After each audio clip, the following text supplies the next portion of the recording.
Kembali di Newsline pemirsa, kali ini bersama saya Gadis Bianca. Pemirsa, pemerintah menerbitkan aturan pajak natura melalui Peraturan Menteri Keuangan Nomor 66 Tahun 2023 tentang perlakuan pajak penghasilan atas penggantian atau imbalan sehubungan dengan pekerjaan atau jasa yang diterima dalam bentuk natura atau kenikmatan.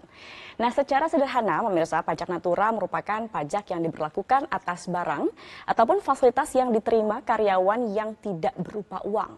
Nah, seperti apa sebetulnya lebih jelasnya lagi mengenai apa itu pajak natura dan juga bagaimana penerapannya, kita akan berbincang dengan Direktur Penyuluhan Pelayanan dan Hubungan Masyarakat Direktorat Jenderal Pajak, Ibu Dwi Astuti yang sudah hadir bersama kami di studio. Selamat siang, Bu Dwi. Selamat siang, Gadis. Baik, Bu Dwi, terima kasih sudah bergabung di Metro TV. Hari ini kita membahas tentang pajak natura.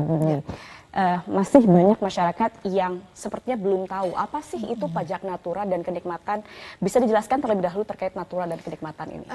Ya, natura ini sebetulnya adalah pemajakan atas imbalan yang diberikan oleh pemberi kerja dalam hal ini atau mungkin perusahaan kepada karyawannya tidak berupa uang atau mungkin istilahnya disebut dengan benefit in kind.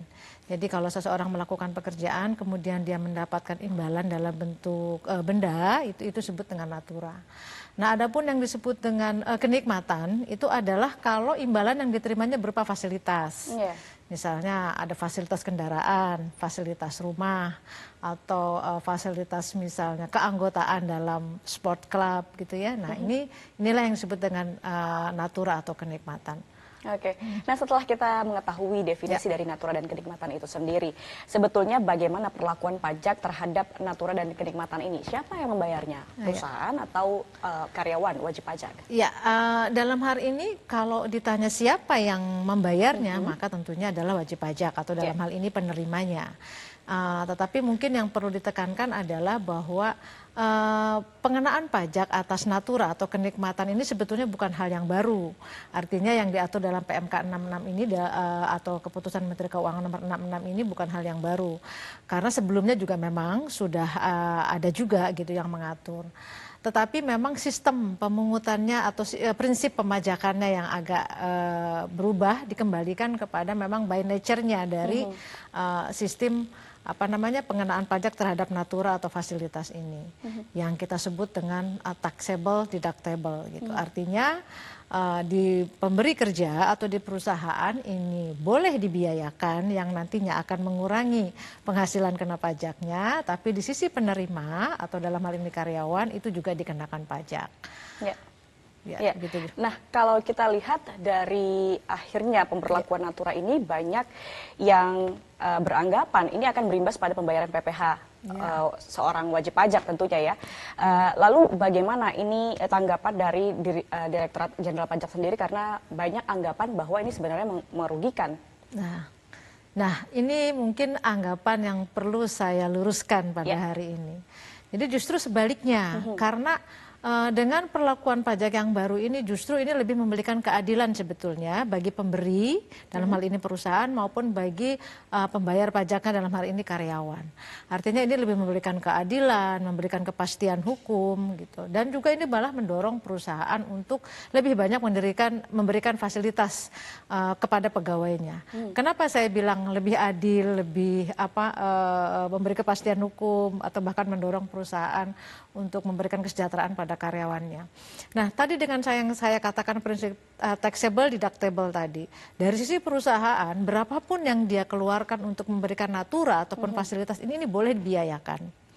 Nah, sedangkan di sisi penerimanya, walaupun itu katakanlah secara prinsipnya dikenakan pajak penghasilan, tapi justru banyak pengecualian gitu. Pengecualiannya misalnya kalau di makan minum karyawan. Berapapun jumlahnya, kalau itu diberikan di perusahaan, itu tidak dikenakan. Jadi artinya kalau ada fasilitas di kantor makan minum, makan siang, minum dan lain sebagainya itu tidak dikenakan. Misalnya lagi alat-alat pekerjaan, misalnya diberi laptop, Mbak Gadis diberi laptop, dibeli handphone, komputer, itu juga tidak dikenakan. Ini kan yang beredar selama ini kan, waduh kena dikasih handphone kena pajak gitu ya, dikasih laptop kena pajak, itu tetap tidak dikenakan karena itu kaitannya dengan kegiatan untuk pekerjaan, fasilitas pekerjaan. Misalnya lagi seragam. Metro TV pakai seragam, itu dikenakan, oh tentu tidak juga gitu ya. Nah ini jadi memang ada hal-hal yang memang perlu diklarifikasi sebetulnya, bahwa tidak semua yang berupa fasilitas atau kenikmatan itu dikenakan pajak. Ada pengecualiannya, walaupun prinsip tadi taxable deductible-nya itu diimplementasikan gitu. Nanti kita akan bahas lagi lebih lanjut mengenai pengecualian apa saja yang diberlakukan dalam pajak natura ini sebetulnya ya. Nah, tapi ini adalah sebenarnya turunan dari Undang-Undang Nomor 7 tahun 2021. Ya, betul. Tujuan secara garis besar apa sih, Bu? Nah, itu tadi yang ingin saya katakan adalah sebetulnya ini memberikan keadilan sebetulnya. Jadi secara umumnya ini memberikan keadilan bahwa yang memang orang gitu ya yang memiliki penghasilan yang tinggi itu tentu saja kontribusinya juga lebih besar kepada negara dalam pembayaran pajaknya. Nah, sedangkan bagi orang-orang yang memang penghasilannya menengah ke bawah atau kecil gitu, bahkan ya memang kalau perlu tidak dikenakan pajak gitu. Jadi intinya memberikan keadilan seperti itu. Dan kemudian juga ini lebih memberikan kepastian hukum. Tadi kita kembalikan ke prinsip pemajakannya, taxable deductible tadi. Jadi ini dengan ini kita kembalikan kepada prinsipnya, tapi kemudian ada pengecualiannya ini juga lebih memberikan kepastian hukum. Artinya apa? Kita tidak melakukan pengecualian yang tidak sesuai dengan koridor lah artinya itu. Nah, ini mungkin itu dua di antara sekian banyak latar belakang kenapa kemudian pemajakan atas natura ini kita atur kembali. Oke, ini dia yang kemudian harus disampaikan ke masyarakat bahwa jangan khawatir, pajak natura ini dan juga pajak kenikmatan ini hanya berlaku untuk wajib pajak yang memang penghasilan tinggi dan mendapatkan fasilitas yang lebih. Bukan seperti itu mungkin bahasanya. Ini lebih memperhatikan atau mempertimbangkan ability to pay sebetulnya gitu ya. Jadi yang penghasilannya tinggi berkontribusi lebih tinggi, penghasilannya rendah berkontribusi lebih rendah. Jadi ini disesuaikan dengan kemampuan seseorang dalam membayar pajak. Mungkin lebih tepatnya seperti itu. Oke, itu yang kita harapkan. Nah, nanti kita bahas untuk pengecualian apa saja yang kemudian diterapkan untuk pajak natura ini. Bu Dwi, kita tahan dulu pemirsa, jangan kemana-mana, tetap bersama kami.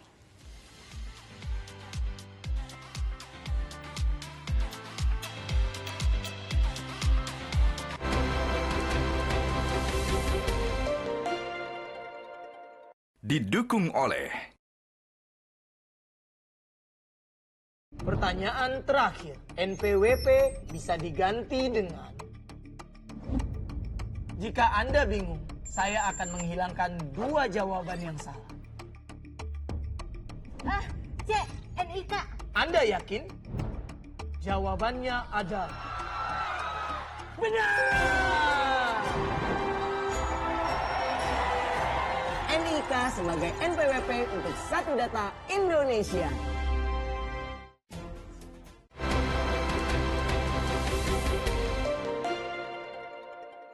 didukung oleh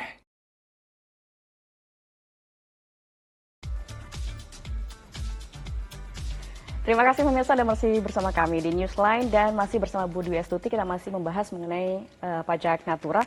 Bu Dwi tadi menyebut demi keadilan diberikan sebetulnya ada pengecualian-pengecualian. Nah, apa saja sebetulnya pengecualian dalam pelaksanaan pajak natura dan atau kenikmatan ini, Bu? Ya, Mbak Gadis, seperti yang sudah tadi saya sebutkan, beberapa pengecualian itu diantaranya misalnya makan minum karyawan. Itu makan minum karyawan yang diberikan di perusahaan itu berapapun jumlahnya itu dikecualikan. Kemudian ada juga pengecualian misalnya peralatan kerja tadi yang saya sampaikan, bisa misalnya laptop, handphone, kemudian pakaian seragam atau alat-alat kesehatan. Nah, ini yang memang dibutuhkan untuk melaksanakan pekerjaan itu juga dikecualikan. Kemudian juga misalnya untuk di daerah tertentu. Di daerah tertentu itu biasanya disediakan fasilitas asrama atau pondok boro atau bahkan mungkin misalnya fasilitas antar jemput karyawan, fasilitas kesehatan yang memang harus diberikan karena lokasinya di remote area misalnya. Yang seperti itu juga dikecualikan. Nah, kemudian juga misalnya yang tadi terkait dengan keselamatan kerja apapun yang misalnya disiapkan oleh perusahaan terkait keselamatan pekerjaan ini, seragam, sepatu, boot, alat-alat apa ya, misalnya apapun lah yang disediakan, itu juga dikecualikan. Dan juga misalnya kalau untuk ASN ini yang dananya berasal dari APBN atau APBD itu juga dikecualikan. Kemudian yang terakhir ada juga berupa natura atau kenikmatan dengan jenis dan batasan tertentu, itu juga ada yang dikecualikan. Nah, bicara soal batasan, artinya ada sebetulnya pajak natura atau fasilitas kenikmatan yang memang dikecualikan, ada juga dengan batasan. Ya, betul. Seperti apa itu Bu penjelasannya? Nah, ini lagi-lagi sebelum saya bicara ke batasan ini ya, mungkin nanti perlu saya tanyakan, perlu saya sampaikan sebelum ditanyakan. Bagaimana misalnya kami menentukan batasan itu gitu. Nah, batasan ini sebenarnya didasarkan kepada international benchmark. Kita juga melihat indeks purchasing power gitu ya, sehingga kemudian bisa ditentukan sebetulnya sampai batas tertentu ini sebetulnya layak diberikan pengecualian. Misalnya diantaranya adalah tadi ya pertanyaannya, kalau di tempat kerja diberikan fasilitas makanan dan minuman berapapun jumlahnya gitu tidak dikenakan. Bagaimana yang sedang dinas luar? Oke. Nah, itu juga diberikan, tetapi dengan batasan maksimal 2 juta per bulan gitu ya. Kalau misalnya Mbak Gadis dinas luar diberikan batasan, diberikan juga kupon misalnya untuk misalnya makan, dikasih uang konsumsi atau uang gitu konsumsi, ya. nah itu tetapi ada batasannya kalau ini 2 juta per bulan. Maksimal 2 juta. Maksimal 2 juta per bulan. Atau misalnya bingkisan hari raya agama apapun, agama Hindu, Buddha, Kristen itu ya pokoknya yang kita akui ya, Islam. Nah itu berapapun jumlahnya yang diberikan oleh perusahaan itu tidak dikenakan. Nah, tetapi kalau misalnya perusahaan memberikan bingkisan ulang tahun atau kemudian misalnya ada charity day lah katakanlah misalnya gitu, itu dibatasi 3 juta per tahun. Artinya bisa dibedakan kalau untuk bingkisan hari raya ini betul-betul pengecualian. Betul. Berapapun nilainya tidak dikenakan pajak. Tapi kalau bingkisan di luar hari raya, ada maksimalnya yakni 3 juta. 3 juta per tahun. Oke. Ya. Selain itu ada batasan apa lagi misalnya fasilitas olahraga misalnya. Ini olahraga ini ada yang termasuk yang lebih individual gitu ya, misalnya pokoknya yang selain kalau golf, pacuan kuda itu sudah memang tidak dikecualikan. Artinya berapapun dikenakan. Tetapi selain golf, selain pacuan kuda, powerboating, terbang layang, dan otomotif itu maksimal 1,5 juta per tahun. Ya, jadi kalau sampai 1,5 juta itu tidak dikenakan atau dikecualikan, di atas 1,5 juta itu baru dikenakan sebagai penghasilan per tahun. Dan satu lagi tadi kalau yang sewa pondok boro yang tadi misalnya asrama dan lain sebagainya itu tidak ada batasannya. Tetapi kalau misalnya itu apartemen perorangan, misalnya Mbak Gadis mendapatkan fasilitas dari perusahaan disewakan apartemen, nah itu dibatasi hanya sampai 2 juta saja. 2 juta. Ya. Baik. Setelah selebihnya itu dikenakan penghasilan. Tapi yang ingin saya tekankan di sini adalah bahwa berapapun tadi yang dikeluarkan oleh perusahaan, walaupun dari sisi penerimanya dikecualikan, dari sisi perusahaan itu tetap boleh dibiayakan. Makanya tadi saya katakan bahwa ini lebih mendorong perusahaan untuk memberikan fasilitas gitu. Jadi karena berapapun yang dikeluarkan oleh perusahaan itu bisa dibiayakan, tapi memang dari sisi penerimanya ada yang benar-benar dikecualikan, ada yang dikecualikan dengan batasan. Oke, baik. Nah, bicara soal batasan tadi Ibu sampaikan bahwa masing-masing tadi ada perbedaan ya. Ada yang 3 juta, ada yang 2 juta, ada yang 1.500.000 untuk sports. Nah, perhitungannya akan seperti apa Ibu? Apakah misalnya perusahaan membayarkan atau memberikan bingkisan ulang tahun senilai misalnya 3.500.000.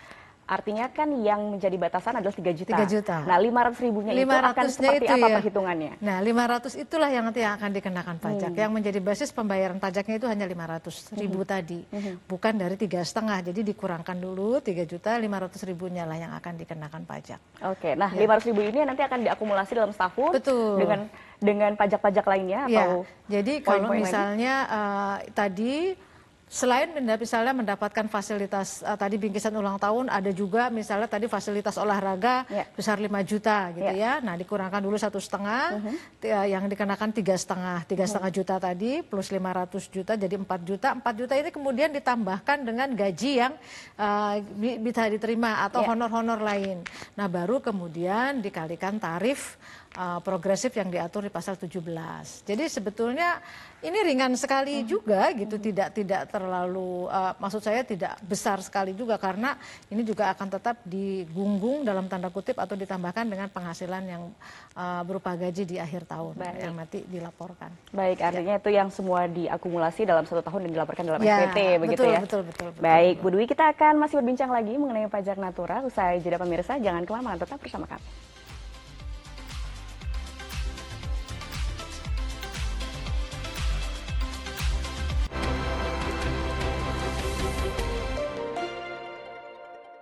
Didukung oleh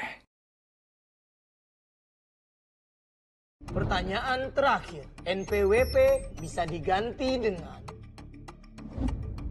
Jika Anda bingung, saya akan menghilangkan 2 jawaban yang salah.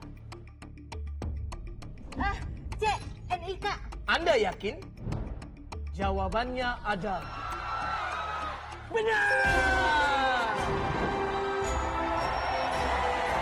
NIK sebagai NPWP untuk Satu Data Indonesia. September live jam 7 malam.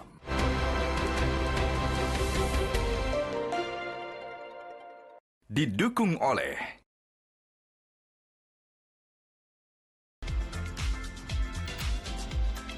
Anda kembali bersama kami pemirsa di Newsline. Bu Dwi, tadi kita sudah bahas bagaimana secara teknis masalah penghitungan pajak natura terkait dengan adanya batasan. Nah, tapi sebetulnya dasar untuk penghitungan pajak natura itu seperti apa sih, Bu?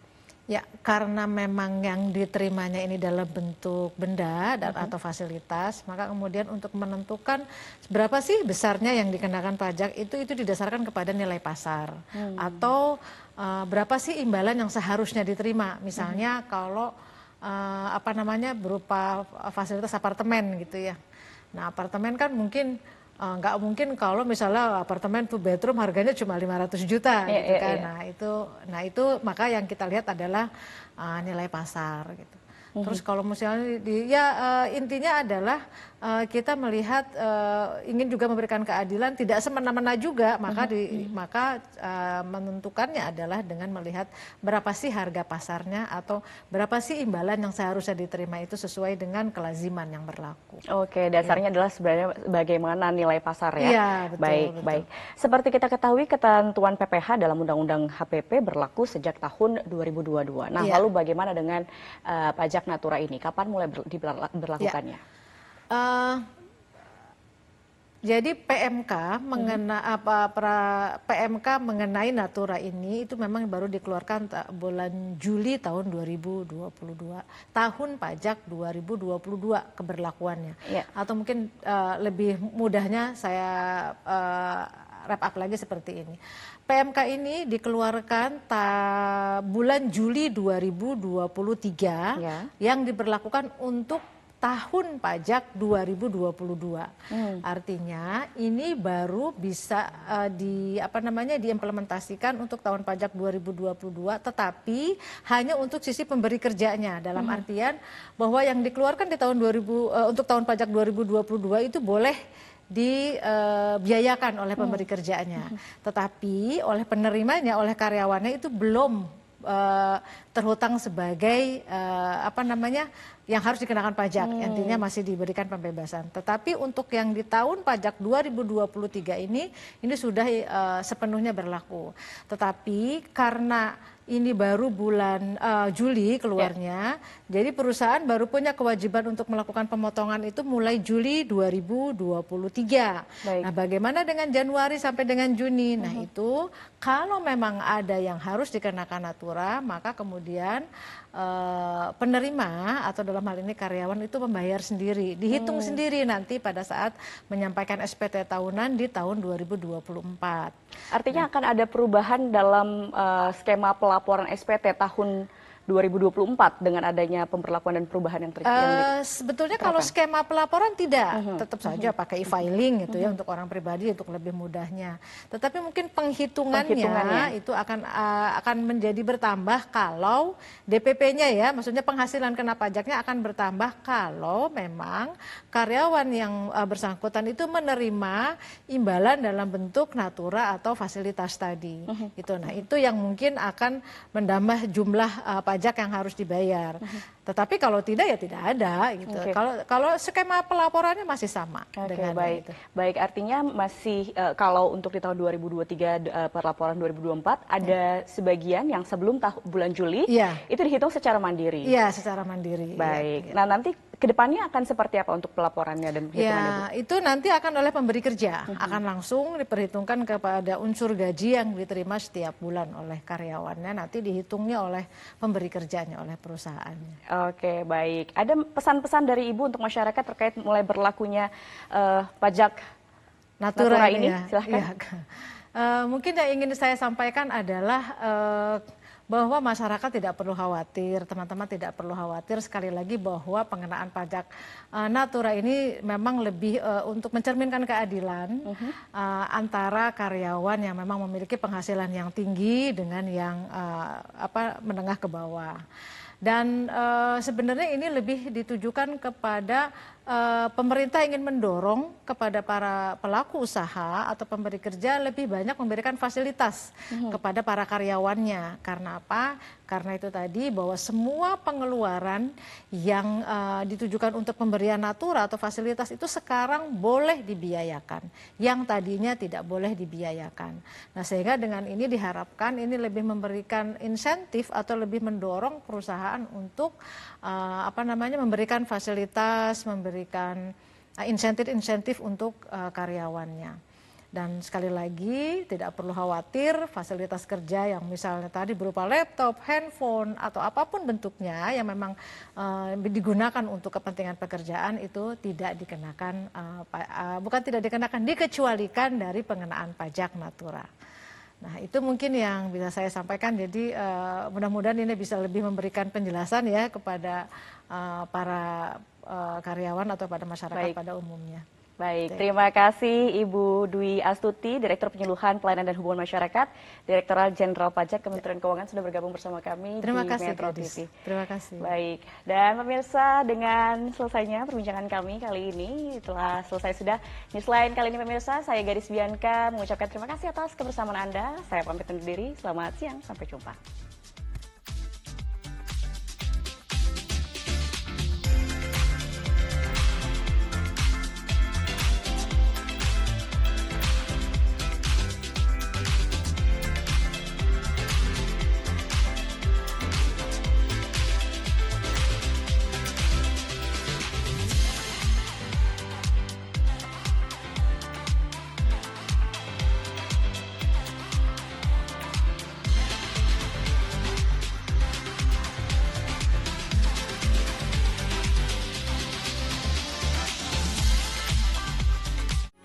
Metro TV. Jelajahi cara baru mendapatkan informasi. Download Metro TV Extend sekarang.